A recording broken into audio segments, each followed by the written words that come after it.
অনেক দিন থেকে ইচ্ছা ছিল এই হোয়াইট পাস্তা বানিয়ে একদিন ভগবানকে ডিনারে ভোগ নিবেদন করব।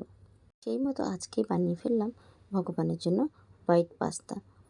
এই হোয়াইট পাস্তা বানানোর জন্য আগে আমাদের একটা হোয়াইট সস বানিয়ে নিতে হবে। তো এখানে আমি নিয়েছি 3 চামচের মতো ময়দা, আর নিয়েছি 50 গ্রাম মাখন।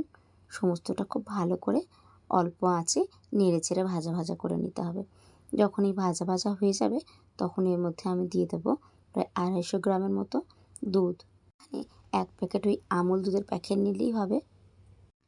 এই দুধটা খুব ভালোভাবে নাড়িয়ে স্মুথ একটা সস বানিয়ে নিতে হবে।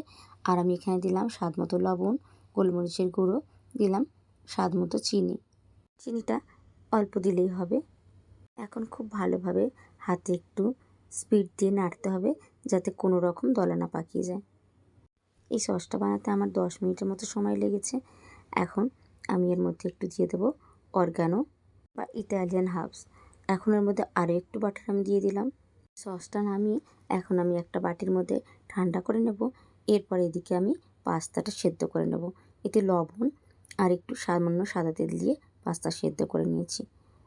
এখানে ফ্রাইং প্যানের মধ্যে আমি দিয়েছি সামান্য সাদা তেল, আর সেদ্ধ করে রাখা পাস্তাটা দিয়ে হালকা নেড়ে ছেড়ে এর মধ্যে দিয়ে দেবো হোয়াইট সস।